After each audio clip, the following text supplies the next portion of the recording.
বায়োকেমিস্ট্রির এটা একটা দারুণ ইন্টারেস্টিং চ্যাপ্টার। অনেক কিছু জানবো, এনজাইমের ডেফিনেশন, ক্যারেক্টারিস্টিক্স, আরো খুঁটিনাটি অনেক কিছু।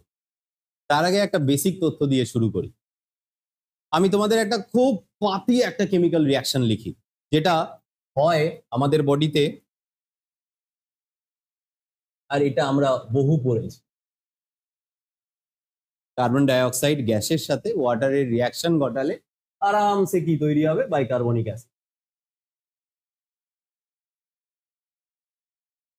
H2CO3 তৈরি হবে, ঠিক তো? বাইকার্বনিক অ্যাসিড নর্মাল কন্ডিশনেই হয়, কারোর হেল্প লাগে না। তোমার যদি মনে হয় যে স্যার ওই কোকা-কোলা পেপসির বোতলের ভেতরেও তো কার্বন ডাইঅক্সাইড ডিজলভ থাকে, ওটা প্রেসারে করা হয়, তাহলে কি আমি নর্মাল জলের মধ্যে CO2 টাচে আনলে গুলবে না? গুলবে, ডেফিনেটলি গুলবে, আরামসে গুলবে। কিন্তু এই রিয়াকশনটা, মানে এই দুটো মলিকিউল কম্বাইন হয়ে এই লার্জার মলিকিউলটা ফর্ম হবে, তার রেট জানো কত? 200 মলিকিউলস। আমি পুরো কথা লিখলাম না, পার আওয়ার। মোল নয় কথাটা, মলিকিউলস। তোমরা পুরো কথা লিখে দাও, নাহলে আবার মিসকনসেপশন তৈরি হতে পারে। এতগুলো মলিকিউলস অফ H2CO3 তৈরি হবে পার আওয়ারে, naturally, without the assistance of any pressure, external any kind of assistance.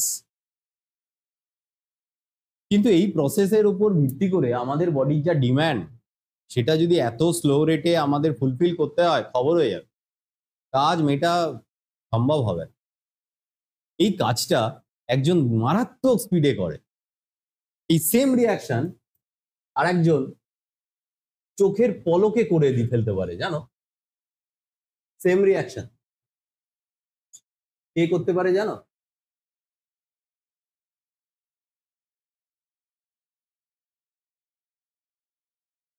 Carbonic anhydrous. এই সাবস্টেন্সটা এই রিয়াকশনটাকে খুব ফাস্ট করতে পারে। কত ফাস্ট? চলো কত ফাস্ট আমরা দেখে নিই।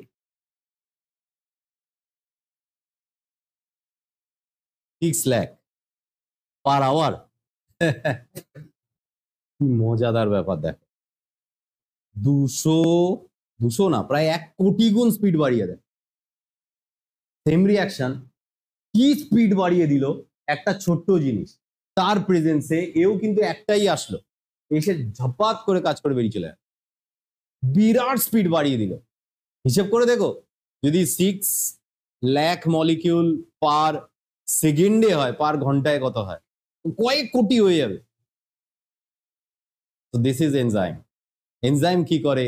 যে কোনো কেমিক্যাল রিয়াকশনকে প্রচন্ড স্পিড আপ করে দেয়, বা হয়তো বাইরের থেকে ওটা হতে গেলে অনেক অনেক এনার্জি লাগতো, সেটা মিনিমাল এনার্জিতে করে দেবে। This is enzyme. So how can we define enzyme? The definition of enzyme is like that: it acts as a biocatalyst prepared by our living cell. আর কিচ্ছু লাগতে হবে না, যা ক্যাটালিস্টের ডেফিনেশন পড়েছো কেমিস্ট্রিতে হুবহু বসিয়ে দাও। দেখো, এই কার্বনিক অ্যানহাইড্রেজ নামক এনজাইমটা এখন আমরা জানলাম, this is called as enzyme.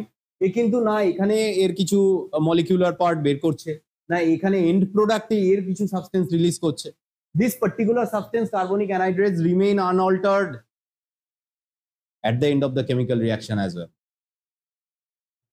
দেখো, কিছু ইম্পর্টেন্ট ক্যারেক্টারিস্টিক্স যেটার উপর আমাদের আলোচনা প্রয়োজন, একটা দুটো করে একটু লিখে নিই, ঠিক কি না? এনজাইমের ক্যারেক্টারিস্টিক পয়েন্টসে আমরা মূলত কয়েকটা জিনিস একটু ডিটেলসে জানবো। ফার্স্ট কি জানবো? এনজাইম কি দিয়ে তৈরি, what is it's nature, and mainly all the enzyme present or available in the nature are mainly made up of protein. Some exceptions are there, like ribozyme. It is made up of rRNA, right? এটা মনে রেখো। Enzyme কিরকম দেখতে? ধরো এরকম, এটা একটা enzyme, imagine করো। এনজাইমের কিছু কনস্টিটিউয়েন্ট পার্টস থাকে। এই এনজাইম শুধুমাত্র যে প্রোটিন দিয়ে তৈরি হয় যেমনটা আমি এখানে লিখেছি তা কিন্তু নয়। এনজাইমের কিছু কম্পোনেন্টস আছে। একটা ফাংশনাল ম্যাচিওর এনজাইমকে বলা হয় হলো এনজাইম। হলো এনজাইম, হলো মিন্স কমপ্লিট। এই হলো এনজাইমের দুটো পার্ট থাকে, একটা হলো প্রোটিন পার্ট, একটা নন প্রোটিন পার্ট। বেশ, প্রোটিন পার্টকে কি বলে জানো? অ্যাপোপ্রোটিন বা অ্যাপো এনজাইম। এই প্রোটিন পার্ট অফ এনজাইমকে বলে। মানে ধরো এর মধ্যে দুটো মলিকিউলার সাব ইউনিট আছে, একটা পার্টকে বলা হয় অ্যাপো এনজাইম, আর একটাকে বলা হয় কোফ্যাক্টর। এটা সাধারণত নন প্রোটিন হয়। এনজাইমের এই পার্টটা প্রোটিন দিয়ে তৈরি নয়। তাহলে কি দিয়ে তৈরি স্যার? এইটার সম্বন্ধে আমাদের একটু বিস্তারিত জানতে হবে। কারণ এই পার্টটা যেটা প্রোটিন পার্ট, সেটা সব এনজাইমেরই কম বেশি ডিফারেন্ট টাইপের প্রোটিন দিয়ে তৈরি হয়। প্রোটিনের 3 ডাইমেনশন স্ট্রাকচার আলাদা হতে পারে, তাদের বিহেভিয়ার আলাদা হবে, তাদের অ্যামিনো অ্যাসিডের কম্পোজিশন আলাদা হবে, এই অনুযায়ী এনজাইমও আলাদা আলাদা হয়। কিন্তু এই নন প্রোটিনের একটা ক্যাটাগরাইজেশন আছে, জেনারেল ক্যাটাগরাইজেশন। সেটা কিরকম? লাইক কোফ্যাক্টরের একটা পার্ট হলো কোএনজাইম, আরেকটা ভাগকে বলা হয় প্রস্থেটিক গ্রুপ। এটা কি জিনিস? Prosthetic group. পুরো কথা লিখো, কোনটা কি জিনিস? কোএনজাইম পার্টটা হলো এমন এক ধরনের non protein part. Coenzyme, it's a although coenzyme belongs to the cofactor, a type of non-protein which remain loosely bound with the apoenzyme. প্রোটিনের সাথে এই কোএনজাইম পার্টটা, এটা নন প্রোটিন পার্ট, এটা লুজলি বাউন্ড থাকে, কোভ্যালেন্ট বা খুব স্ট্রং কোনো বন্ডিং দ্বারা অ্যাটাচ থাকে না। খুব সহজেই এটাকে চাইলে তুমি এই প্রোটিন পার্ট থেকে কোনো এনজাইমের সেপারেট করতে পারো। সাধারণত কোএনজাইম গুলো ভিটামিন থেকে ডিরাইভ হয়। যেমন আমি তোমাদেরকে একটা খুব ভালো উদাহরণ দিই এনজাইমের নাম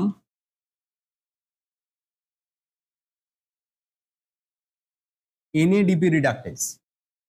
কি কাজ করে বহু জায়গায় আগামী দিনে পাবো। এনএডিপির ফুল ফর্ম কি? Nicotinamide adenine dinucleotide phosphate.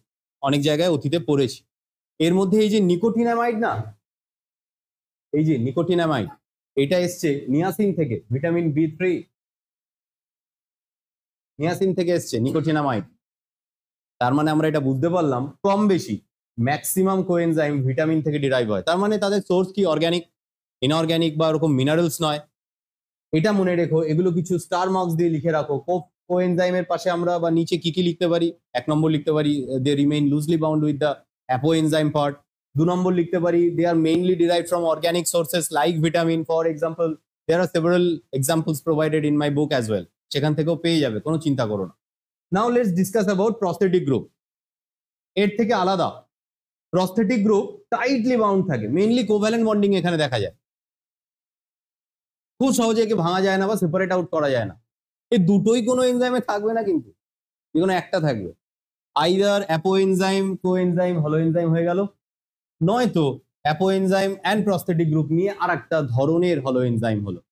বোঝাতে পারলাম তো? এই দুটো কোএনজাইম প্রস্থেটিক গ্রুপ কোনো এনজাইম একটা এনজাইমে থাকতে পারে না, হয় এটা থাকবে নয় এটা থাকবে।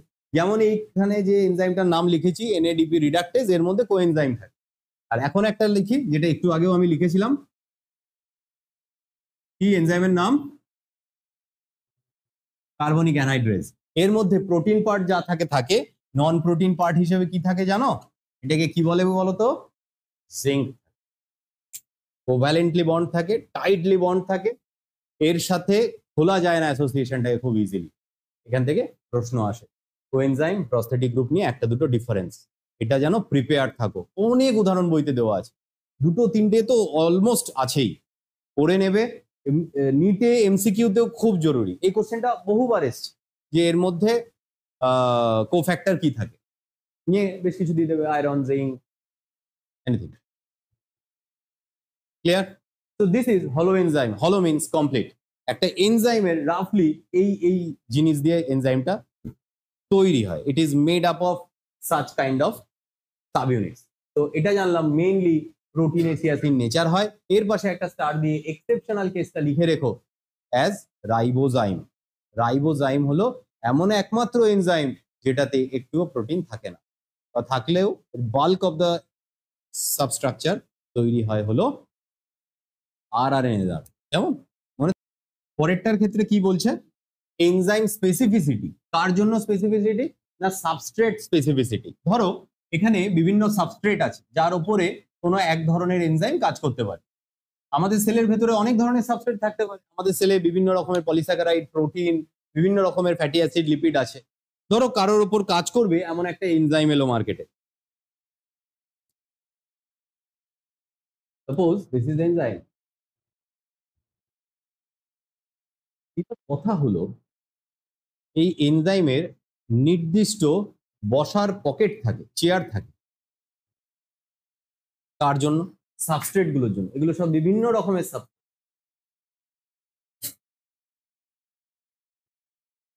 সবাই বা যে কোনো কেউ বসতে পারবে না। আমাদের শরীরে একটা সাবস্ট্রেটের জন্য একটা স্পেসিফিক এনজাইম আছে। কথার কথা ধরো এই এনজাইমটা কেবল বি কে বসাতে পারে। তো এই এনজাইমের একটা নির্দিষ্ট পকেট থাকবে। ধরো এই জায়গায় এই পকেটটা আছে, আমি একটু ডিজাইন করে এরকম বানালাম। এই এনজাইমটার গায়ে এই পকেটটা থাকবে, যে পকেটে গিয়ে এই বিটা বসতে পারবে। এখানে বি বসবে, খুব ক্লোজ রিলেটিভ হলেও অন্য কেউ বসতে পারবে না।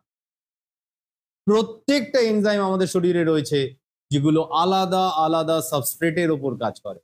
তুমি খেয়াল করো, বেশ কিছু এনজাইমের নাম প্রবাবলি ডাইজেস্টিভ সিস্টেমে পেয়েছো। কখনো অতীতে পৌষ্টিকতন্ত্র পড়েছো কিনা একটু মনে করো। বেশ কিছু এনজাইমের নাম পেয়েছো, যেমন স্যালাইভারি অ্যামাইলেজ। চলো অ্যামাইলেজই বললাম, যখন আরেকটা বলি সেটা হলো প্যানক্রিয়াটিক অ্যামাইলেজ। দু ধরনের অ্যামাইলেজ, আলাদা আলাদা এনজাইম। ধরো লাইপেজের নাম নিই, gastric lipase, pancreatic lipase, intestinal lipase, সব লাইপেজ এনজাইম, কিন্তু সবার সাবস্ট্রেট আলাদা। এক ধরনের লিপিডের উপর এরা কাজ করে না। এরকম প্রোটিন ডাইজেস্টিং এনজাইম আছে বা বিভিন্ন রকমের এনজাইম আছে, সবার জন্য আলাদা ধরনের এনজাইম আছে। এটা মাথায় রেখো, enzymes are highly substrate specific. যদি তোমার শরীরে 1 কোটি সাবস্ট্রেট থাকে আলাদা টাইপের, তোমার শরীরে ডিজাইন করা আছে 1 কোটি আলাদা এনজাইম। আলাদাই হবে তারা, কিছুতেই একজন বিভিন্ন সাবস্ট্রেটকে বাইন্ড বা তাকে কোনোভাবে মডিফাই করতে পারে না। এবার দেখো, যে বাইন্ডিং সাইটটাতে এই পকেটটাতে এই সাবস্ট্রেটটা বাইন্ড করেছে, এই সাইটের একটা বিশেষ নাম আছে, জানো? তো জানো এটাকে কি বলে? এই পকেটটাকে, এটাকে এনজাইমের অ্যাক্টিভ সাইট বলে। So how can we define active site? Active site is the binding site of enzyme where any respective substrate can bind with the enzyme. কোনো এনজাইমের এই একটা বাইন্ডিং সাইট ছাড়া মেবি থাকতে পারে আর একটা বাইন্ডিং সাইট। এটা নর্মাল নয়, কারো কারো থাকে। ধরো সেক্ষেত্রে সেই পকেটটা কেমন হবে? ধরো আরেক জায়গায় লোকেটেড, সেটা একই রকম হবে জরুরি নয়, ছোট বড় বিভিন্ন রকম হতে পারে। সে যে সাবস্ট্রেটকে বাইন্ড করাবে তা নয়, সে অন্য কিছুকে বাইন্ড করাবে। কাকে বাইন্ড করাবে আমরা পরে জানবো। এরকম কিছু যদি থাকে তাকে বলা হয় সেকেন্ডারি অ্যাক্টিভ সাইট। কি করবে না করবে এর ব্যবহার সামনের দিন আসবে, আমি পরে অবশ্যই বলবো, চিন্তা নেই। সেকেন্ডারি অ্যাক্টিভ সাইট নিয়ে বলার সুযোগ আসছে এরপরেও। এটা মাথায় রেখো, this is not usual for each and every enzyme. কারো কারো এটা দেখা যায়। Let's move to the next point. ও, it has already been describe. Active site তাহলে বোঝা গেল। টেম্পারেচার আর পিএইচ নিয়ে কথা বলি। টেম্পারেচার আর পিএইচও হাইলি সেন্সিটিভ হয় এনজাইমরা, হাইলি সেন্সিটিভ। একটু মাথা ঘামাও, পেয়ে যাবে। স্টমাকের এনভায়রনমেন্ট ভাবো আর ইন্টেস্টাইনের এনভায়রনমেন্ট ভাবো। স্টমাকে কি থাকে? অ্যাসিড। ও, HCl। তার অ্যাসিড পিএইচ এর রেঞ্জ কত? অলমোস্ট 1.5। হাতে পড়লে হাত গলে যাবে। এবার সেই খাবারটাই একটু পরে ঢুকবে ইন্টেস্টাইনে, তার পিএইচ এর range almost 8, 7.8 to 8। Alkaline medium. তোমার কি মনে হয় যে ধরনের এনজাইমগুলো ওই অ্যাসিডিক মিডিয়ামে কাজ করে তারা কাজ করতে পারবে অ্যালকালাইন মিডিয়ামে, বা ভাইস ভার্সা? পারবে না। ডিজাইনও করা আছে আলাদা আলাদা enzyme. Gastric lipase can only act in the acidic medium. তো গ্যাস্ট্রিক লাইপেজ খাবারের সাথে মিশে থাকলেও সেই ইন্টেস্টাইনে এসে কাজ করতে পারবে না, কারণ ওর জন্য স্পেসিফিক এনভায়রনমেন্ট চেঞ্জ হয়ে গেছে। টেম্পারেচারও তাই। প্রত্যেকটা এনজাইমের কম বেশি আমাদের শরীরের ভেতরে রাফলি টেম্পারেচার এরকম লাগে, ধরো সে ফর এক্সাম্পল 10 to 25 ডিগ্রি রাফলি এর মধ্যে বেটার কাজ করতে পারে। 10 ডিগ্রি to 25 ডিগ্রি। এবার এরপর যদি 30-35 ডিগ্রি সেন্টিগ্রেড অব্দিও যায়, আরামসে পারবে। আমাদের নর্মাল বডি টেম্পারেচার 37 ডিগ্রি সেলসিয়াসের আশেপাশে, কিন্তু এর থেকে প্রত্যেক 10 ডিগ্রি সেন্টিগ্রেড টেম্পারেচার বাড়লে কিন্তু তার অ্যাক্টিভিটির পারফরমেন্স কমবে যত টেম্পারেচার রাইজ করবে। এর জন্য বুঝেছো, তোমার শরীরে দীর্ঘক্ষণ জ্বর হয়ে থাকাটা ভালো নয়। জ্বর একদিকে ভালো, এটা একটা ইন্ডিকেশন তোমার বডি লড়াই করছে। গালকেও 20 বার ঘষলে গাল তো গরম হবে, তো ভেতরের একটা লড়াই হচ্ছে, তার একটা ম্যানিফেস্টেশন হলো ফিভার। সবসময় ফিভার খারাপ নয়, ভালো। লড়াই করার ক্ষমতাটা তোমার শরীরের আছে। পারসিস্টেন্ট ফিভারটা ক্ষতিকর, ঠিক কিনা বলো? জ্বর থেকে যাচ্ছে, নামছে না, হাই ফিভার থাকছে, 102, 104 রেগুলার আসছে, রিপিট হচ্ছে সাইকেল, সেগুলো ভয়ের। কেন? ফিভার যখনই অনেক বেশি উঠে যাবে, এনিথিং এই টেম্পারেচার রেঞ্জের ওপর যখন বডি টেম্পারেচার উঠছে, তখন এনজাইমেটিক ক্যাপাসিটি হারাচ্ছে, তোমার বডির অনেক কিছু কাজ তখন হবে না। খেয়াল করে দেখো, ওর জন্য ডাক্তাররা বলে যে যখন জ্বর আছে এই খাবারগুলো খেও না। মূল কারণ হলো তোমার এনজাইম ওই সময় অতটা ডাইজেস্টিবিলিটি দেখাবে না, কারণ ওর টেম্পারেচার বাড়ার সাথে সাথে কিছু কাজ কম্প্রোমাইজ হবে। ওর জন্য সিম্পল খেতে বলে, এছাড়া আর কিছু না। এটা মাথায় রেখো। প্রত্যেকটা এনজাইমের জন্য স্পেসিফিক টেম্পারেচার রেঞ্জ থাকে, পিএইচ রেঞ্জ থাকে। হ্যাঁ, রাফলি টেম্পারেচারের ক্ষেত্রে বলতে পারি গড়পত্তা এই টেম্পারেচারে আরামসে কাজ করে, কিছুটা কম কিছুটা বেশি। একেবারে 35 থেকে 45-এ আমাদের যায় না বডি টেম্পারেচার কখনোই, কিন্তু গেলে যে একেবারে সব এনজাইম তার কাজ হারিয়ে ফেলবে ব্যাপারটা তা না, কিন্তু তারপরেও যদি এরকম আরো হাই টেম্পারেচারে রিচ করে যায়, তখন বডি সেটা সার্ভাইভ করতে পারে না। এর জন্য আমাদের মূল সমস্যাটা হয় গরম বা অতিরিক্ত শীতে আমাদের শরীরকে একটা কোর টেম্পারেচার ধরে রাখার চেষ্টা করতে হয়, মূলত এনজাইম যেন তার কাজ হারিয়ে না ফেলে, তাহলে পুরো একটা ইকুইলিব্রিয়াম নষ্ট হয়ে যাবে বডির ভেতরে। কি জানলাম? হলো এনজাইম আমাদের বোঝা হয়ে গেল, তার সাথে সাথে ক্যারেক্টারিস্টিক্সটাও আলোচনা করে নিলাম। Now we will discuss about enzyme activity, mechanism of enzyme activity. Enzyme কাজ করে কিভাবে, এনজাইমের কম্পোজিশন কি, মানে একটা হলো এনজাইম বা ফাংশনাল এনজাইম কি কি দিয়ে তৈরি সেটা খানিকটা বুঝলাম, এনজাইমের বিভিন্ন ক্যারেক্টারিস্টিক্স জিনিসটা বুঝলাম। চলো, দুটো আলাদা আলাদা মডেল প্রপোজ হয়েছে, যে মডেল সম্বন্ধে আমাদের এখন একটু পড়তে হবে। সেটা কি ডেসক্রাইব করবে না এনজাইম কাজ করে কিভাবে, হাউ এনজাইম ওয়ার্কস, এনজাইম অ্যাক্টিভিটির ওপর দুটো মডেল আছে। একটা মডেল হলো 1894-এ প্রপোজ হয়েছিল by scientist Fischer, Emil Fischer. এনার মডেলটার নাম হলো লক অ্যান্ড কি হাইপোথিসিস, তালাচাবি, লক অ্যান্ড কি হাইপোথিসিস, এনার মডেলটার নাম। কি বলছে এই মডেলটা অনুযায়ী? মডেলটা অনুযায়ী বলছে যেমন প্রত্যেকটা আলাদা আলাদা তালার একদম স্পেসিফিক কিছু লক থাকে, কি থাকে সরি, লকের স্পেসিফিক কিছু কিজ থাকে। Suppose this is a lock, আর এর জন্য কিছু স্পেসিফিক ডিজাইন কি থাকবে, যে কিটাই কেবলমাত্র এই লকটাকে খুলতে পারবে, ইজন্ট ইট? প্রত্যেকটা তালার এটাই উচিত রেসপেক্টিভ। এটা আলাদা ব্যাপার চোরের কাছে কিছু মাস্টার কি আছে কিনা, কিন্তু নর্মালি তাই খোলে। এই সায়েন্টিস্ট অনেকদিন আগে, সালটা দেখতেই পাচ্ছি কত পুরাতন এটা কনসেপ্ট, ইনি বললেন যে অনেকটা এরকমই একদম খাপে বসে যেতে পারে অ্যাক্টিভ সাইটে সাবস্ট্রেট তার এনজাইমে। ধরো এটাকে ইলাবোরেট করার জন্য আমি যদি এরকম একটা ডায়াগ্রাম আঁকি, যদিও ডায়াগ্রামটা বইয়ের সাথে মিলবে না, কিন্তু এই ডায়াগ্রামও আঁকতে পারো, বইয়েরটা তো অ্যানিমেটেড, এটাও আঁকতে পারো। Imagine this is enzyme and this portion represent active site. এই অ্যাক্টিভ সাইটে কোনো একটা স্পেসিফিক 3D স্ট্রাকচারের কে আসবে, বাইন্ড করবে, সাবস্ট্রেট। এটা এর জন্যই ডিজাইনড একটা সাবস্ট্রেট। বেশ, এর উপর বাইন্ড করলো, তাহলে এ একটা মিডিল কমপ্লেক্স স্ট্রাকচার তৈরি করবে। Enzyme bound with specific substrate, এটার জন্য যে সাবস্ট্রেটটা তৈরি actually this is substrate and this is enzyme. এই স্ট্রাকচারটাকে এনজাইম সাবস্ট্রেট কমপ্লেক্স বলা হয়। মনে রেখো এই টার্মটা বহু জায়গায় আসে, এনজাইম সাবস্ট্রেট কমপ্লেক্স। এর ফাইনাল ফেট কি কি হবে? ধরো একটা কেমিক্যাল রিয়াকশন চেঞ্জেস হলো কিছু, সাবস্ট্রেটটা মাঝখান থেকে দুটুকরো হয়ে ভেঙে প্রোডাক্ট আকারে বেরিয়ে গেল, দিস ইজ প্রোডাক্ট। ভেঙে গেল, এক্ষেত্রে দেখালো এমন একটা মলিকিউলকে ও ভেঙে দিল, সাবস্ট্রেটটা প্রোডাক্টে কনভার্ট হয়ে বেরিয়ে চলে গেল, এনজাইম রিমেইন আনঅল্টার্ড। এরকম ভাবে সে আবার পরের কাজ করবে। এই কনসেপ্টে এই জিনিসটাকে এক্সপ্লেইন করা হলো। কনসেপ্টে ভুল ছিল, কি কি ছিল এবার দেখ। যে থিওরিটা এখন ওয়েল অ্যাকসেপ্টেড, একদম ওয়ার্ল্ড ওয়াইড অ্যাকসেপ্টেন্স পেয়েছে, সেই হাইপোথিসিস বলো বা প্রপোজাল বলো, সেটা এসেছিল 1958-এ, বেশ অনেকদিন পর, এবং এটা অনেক পারফেক্ট। এটা খোসল্যান্ড বলে একজন বিখ্যাত বিজ্ঞানী প্রপোজ করেন। এই থিওরির মেন পস্টুলেট কি বলতো? Induced fit model. এর নাম হলো ইনডিউসড ফিট মডেল।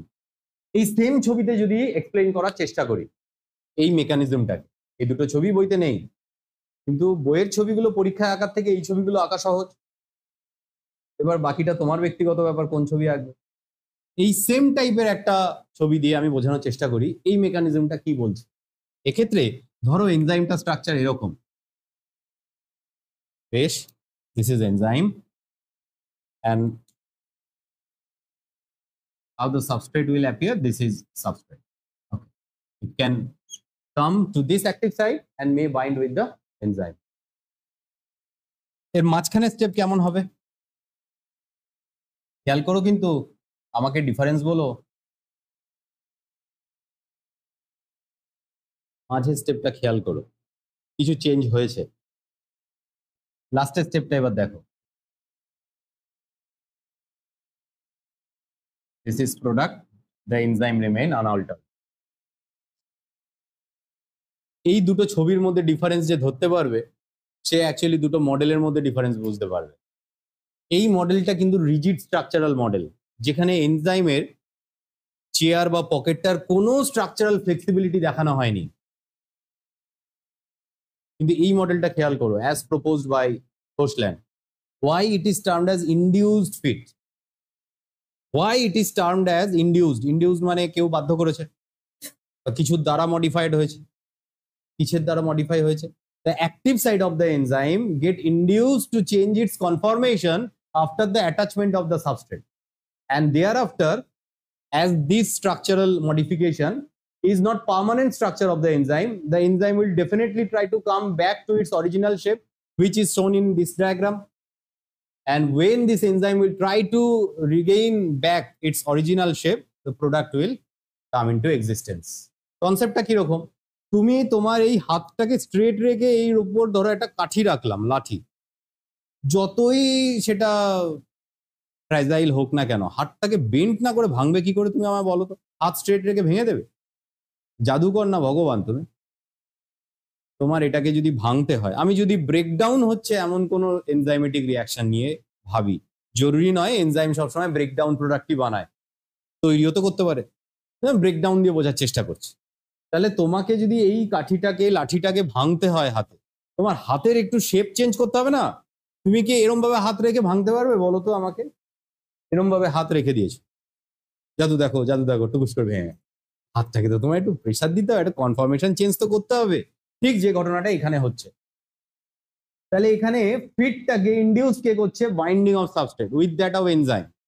এটা যেই ওর সাথে বসলো পারফেক্টলি বাইন্ড করার জন্য, এর কিছু 3D শেপ চেঞ্জ হয়ে গেল, এবং চেঞ্জ করে এনজাইমটা দেখলো না, this substrate is made for me, I can only modify or make the product out from this substrate. এবং তারপরও কি করলো? এই সাবস্ট্রেটটাকে ওর অরিজিনাল শেপ যখন আবার ফিরে পাওয়ার চেষ্টা করলো, অটোমেটিক ভেঙে গেল। অর্থাৎ এনজাইমের মধ্যে একটা কনফরমেশনাল ফ্লেক্সিবিলিটির কথা ইনি বলেন। আমরা এই থিওরিটার খুব বেসিক জিনিস জানবো যখন বায়োকেমিস্ট্রি পড়বো, বা ইন ফিউচার আমরা বায়োলজি নিয়ে কেরিয়ার বানাবো, এগুলো একটা চ্যাপ্টারের নাম। আর এখন একটা 2-3 নাম্বারের কোশ্চেন, জাস্ট বেসিক ইনফরমেশন লাগবে। জিনিস এত সহজ না, এর অনেক ম্যাথামেটিক্যাল ডেটা লাগবে তখন। কিন্তু এটা একদম বেসিক লেভেলের বোঝার জন্য যে এই দুটো কনসেপ্ট বুঝলে কিনা বল। এই ছবিটা আঁকা সহজ না বইতে দেওয়ার থেকে? ওটা অ্যানিমেটেড, আমার মনে হয় এটা বেটার। তোমরা অবশ্যই এঁকে নাও, এবং ইনডিউস ফিট মডেল আর লক অ্যান্ড কি মডেল একটু পড়ে নাও, রাফলি দেখো বুঝলে কিনা, না হলে আমায় প্রশ্ন করো। এবার বুঝি এনার্জি লেভেলের সাথে এনজাইমের রোল কি। এনজাইমের এনার্জি ইউটিলিটি কিরকম, কোনো রিয়াকশনে যদি এনার্জি লাগে তাহলে সেটাকে ও বাড়ায় না কমায়, সেইটার সম্বন্ধে একটুখানি আমরা জানি। আমরা এখন আলোচনা করব মাইকেলিস মেন্টেন হাইপোথিসিস।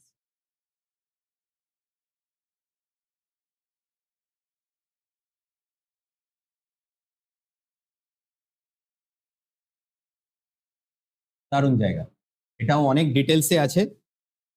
বায়োকেমিস্ট্রি যখন আমরা পড়ব অনেক ডিটেলসে আমাদের ইন ফিউচার পড়তে হবে, এখন নয়। এখন জাস্ট বেসিক কিছু আইডিয়া, গ্রাফের কিছু প্যারামিটার্স বুঝে বা মনে রাখলেই কাজ হয়ে যাবে।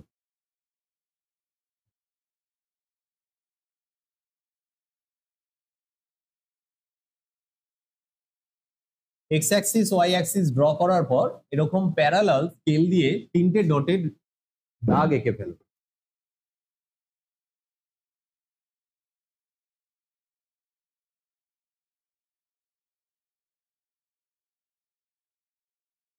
এই রেড কালারের যে গ্রাফটা আঁকলাম এটা কোনো একটা সাবস্ট্রেটের রিয়াকশন শুরুর আগে গ্রাউন্ড স্টেট এনার্জি স্টেটটাকে দেখাচ্ছে। সে একদম জিরো নয়, তার মধ্যেও কিছু এনার্জি আছে, তাই আমরা মিডল অফ দ্য গ্রাফ থেকে স্টার্ট করেছি। আর সেটা ব্রেকডাউন হওয়ার পর এই রকম এনার্জি লেভেলে গিয়ে দেখা গেল প্রোটিন লিখলাম কেন, should be product. at the end of the reaction সাবস্ট্রেটের লেভেলের থেকে যেহেতু প্রোডাক্টের লেভেল কম, কিছু এনার্জিও রিলিজ করবে। বেশ, এবার আসি আর একটা ফান্ডামেন্টাল জায়গা। আর এই একই জিনিসকে এবার এই ডটটা থেকে ব্ল্যাক কালারের ইঙ্ক দিয়ে আর একটা গ্রাফ আঁকি, যা শুরু আর শেষটাকে মিলিয়ে দিলাম লাল দাগের সাথে, শুধু মাঝখানের যে হিল মিডল পোর্শনটা সেটাকে আমি একটুখানি ছোট করে দিলাম। এইটা কি ইন্ডিকেট করছে আমি বোঝাই। এই যে টপ দাগটা আর মিডিয়াম দাগ যেটা সাবস্ট্রেটের গ্রাউন্ড স্টেট এনার্জিটাকে ইন্ডিকেট করে, এর মাঝে আগে দাগ দাও।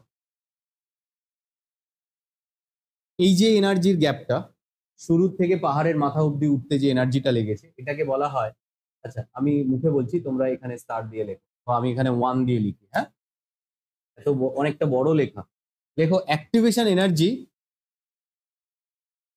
ফর সাবস্ট্রেট, দ্য 1 লিখছি, এই বড় দাগটা। হ্যাঁ, activation energy for substrate without enzyme, without enzyme. আর পরে আরেকটা ছোট দেখো এরকম অ্যারো আঁকছি, এটার পাশে নাম্বার 2 লিখছি। তোমরা নাম্বারিং করবে না, তোমরা ডাইরেক্ট এর পাশে কথাটা লেখো, activation energy of the substrate with enzyme. এইবার আমি পার্থক্যটা বুঝিয়ে দিই তোমাদের। দেখো, মাইকেলিস মেন্টেন বললেন, যেরকমটা আমরা একদম প্রথমে দেখেছিলাম, how enzyme can reduce the effort of cell of living body to perform any chemical reaction, how they perform as biocatalyst likewise is described through this diagram.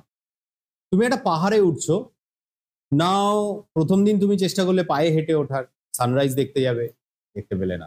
পরের দিন পায়ে হেভি ব্যথা হলো, কিন্তু সানরাইজ দেখার যে বড় শখ, সেকেন্ড উপায় কি হতে পারে? গরু গাধা বা একটা গাড়ি ভাড়া করবে, অ্যাটলিস্ট গাড়ির সাহায্যেও তো উপরে যাওয়া যায়। অনেক জায়গায় আমরা দেখি ওই ঘোড়া গাধা এদের পিঠে করেও মানুষ পাহাড়ে ওঠে, ওঠে কিনা বলো? তো ওখানে ও কি কাজে হেল্প করছে তোমায়? তোমার এনার্জি তো কমিয়ে দিচ্ছে, তোমার তো আর কষ্ট হচ্ছে না। এখন তুমি যদি বলো গাধাটার গায়ে বড্ড গন্ধ ছিল, এটা তোমার একটা কষ্ট অন্যরকম, কিন্তু তোমার ফিজিক্যাল এফোর্ট কমিয়ে দিয়েছে, ভেবে দেখো। এক্ষেত্রে top of the energy hill, এইখানেও একটা পাহাড় এঁকেছি, and this hill can be referred as energy hill. এইখানেও একটা সাবস্ট্রেটকে ভেঙে প্রোডাক্টে কনভার্ট হওয়ার জন্য উঠতে হয়। ধরো তুমি এটাকে ভাঙার জন্য বাইরের থেকে কিছু মিডিয়াম দিচ্ছ, সেটা কিছু অ্যাসিড অ্যালকালাইন হতে পারে, টেম্পারেচার হতে পারে, কিছু একটা অ্যাসিস্ট্যান্ট ঘটাচ্ছ যাতে সাবস্ট্রেটটা প্রোডাক্টে কনভার্ট হয়। নর্মালি রেখে দিলে তো কেউ প্রোডাক্টে কনভার্ট নাও হতে পারে। তুমি একটা কিছু এক্সটার্নাল ফ্যাক্টর সাবস্ট্রেটটার উপর দিচ্ছ, সেক্ষেত্রে এক্সটার্নাল ফ্যাক্টরটা অনেকটা বেশি লাগছে। এটাকেই বলছে গ্রাউন্ড স্টেট থেকে activation energy. Activation energy of this chemical reaction without enzyme. Chemical রিয়াকশনটা কি? কেমিক্যাল রিয়াকশনটা হলো substrate is getting converted into product. So the red graph indicate without the assistance of enzyme. এইবার পরের ব্ল্যাক কালারের গ্রাফটা দেখো, ও কি সিম্পলিফাই করেছে, অ্যাকচুয়ালি এনার্জি রিকোয়ারমেন্টটাকে কমিয়ে দিয়েছে। হয়তো এখানে যেটুকু ডিসক্রিমিনেশন তোমরা পরিষ্কার চোখে দেখতে পাচ্ছ, এর চেয়েও অনেকটা কমিয়ে দেয়, অনেক গুণ কমিয়ে দেয়। যখনই এই রিয়াকশনটা এনার্জি হিলে এনজাইম ইন্ট্রোডিউস হয়ে যাবে না, এই রিয়াকশনটা এবার ধরো এনজাইম এসে গেছে, এই এনজাইম কিন্তু খুব কম কষ্ট দেবে লিভিং বডিটাকে, অতি দ্রুত এবং অনেক ইজিলি এই রিয়াকশনটাকে করে দেবে। ও দেখা গেল হোটেল, পাহাড়, সূর্য, পাহাড়ই নেই, হোটেল দিয়ে ডাইরেক্ট ব্যবস্থা করে দিল, পাহাড়ই কেটে উড়িয়ে দিয়েছে। এনজাইম এতটাই ইজিলি আমাদের হেল্প করতে পারে কোনো কেমিক্যাল রিয়াকশনটা। তো কেমিক্যাল রিয়াকশনটা যখনই সাবস্ট্রেট প্রোডাক্টে কনভার্ট হওয়ার সময় এনজাইমের হেল্প পাবে, এনারা বললেন এদের এনার্জি রিকোয়ারমেন্টটা কমে যাবে। যে কষ্ট করে এনার্জি হিলটায় পৌঁছতে হতো, সেই কষ্টটা আর করতে হবে না, সেলের সময়ও কম লাগবে, তার জন্য এনার্জি রিকোয়ারমেন্টসও কমে যাচ্ছে অনেক, খুব ইজিলি হয়ে যাবে। এইটা একটা বেসিক কনসেপ্ট কিসের? মাইকেলিস মেন্টেল হাইপোথিসিসের, যেখানে এনার্জি রিকোয়ারমেন্টস এর সম্বন্ধে কথা বলা আছে। এখানে দুটো টার্ম নিয়ে ডেফিনেশন আসতে পারে, যেটা বইতে খুব পরিষ্কারভাবে দেওয়া আছে। এক তো অ্যাক্টিভেশন এনার্জি, এটা কি জিনিস পড়েও নাও, আমি সময় দিচ্ছি। আর 2 নম্বর হলো, এখানে একটা কথা আছে, এদিকে তাকাও, এখনই বইয়ের দিকে তাকিও না। এই যে স্টেটটা, যে স্টেটটাতে তুমি যদি গাড়ি নিয়েও উঠতে ধরো এমন একটা স্টেট, যেই জায়গাটা থেকে তুমি আরেকটু এগোলে গাড়ি নিচের দিকে যাবে, ব্রেক ছেড়ে দিলে গাড়ি নিচের দিকে পড়বে, ধরো এইরকম টাইপের একটা ট্রানজিশন রিজিয়ন। এই জায়গাটা কিন্তু একটা এনজাইমের রিয়াকশনেও থাকে, এটাকে কি বলা হয়? ট্রানজিশন স্টেট, যেখানে আরেকটু গেলেই প্রোডাক্ট হবে, বা আরেকটু না গেলেই এনজাইমই থেকে যাবে। এতটা কষ্ট করলো এনজাইম ধরো এনার্জি হিলে ওঠার জন্য, আরেকটু কভার করতে পারলো না, তাহলে ট্রানজিশন জোন হলো সেই পার্টিকুলার স্যাচুরেশন পয়েন্টটা, যেই জায়গায় এনার্জি যতক্ষণ না রিচ করবে পুরো প্রোডাক্টে কনভার্টই হবে না। আর যখনই এটা একটুখানি শিফট করে যাচ্ছে, এইটুকু গ্যাপ, সেই ল্যাটেন্ট হিটের মতো অনেকটা কনসেপ্ট, সামান্যই এটা ম্যাটার করে। এই জায়গাটা যেই ক্রস হয়ে যাবে, তখন হু করে প্রোডাক্ট হবে, আর সাবস্ট্রেটে ফেরার কোনো গল্পই নেই। এটাকে বলা হয় ট্রানজিশন স্টেট। এই দুটো ডেফিনেশন খুব আসে, এর সিম্পলিফাইড ডেফিনেশন দেখো বইতে প্রোভাইডেড, একটু পড়ে দেখে নাও, whether that language is lucid for all of us or not.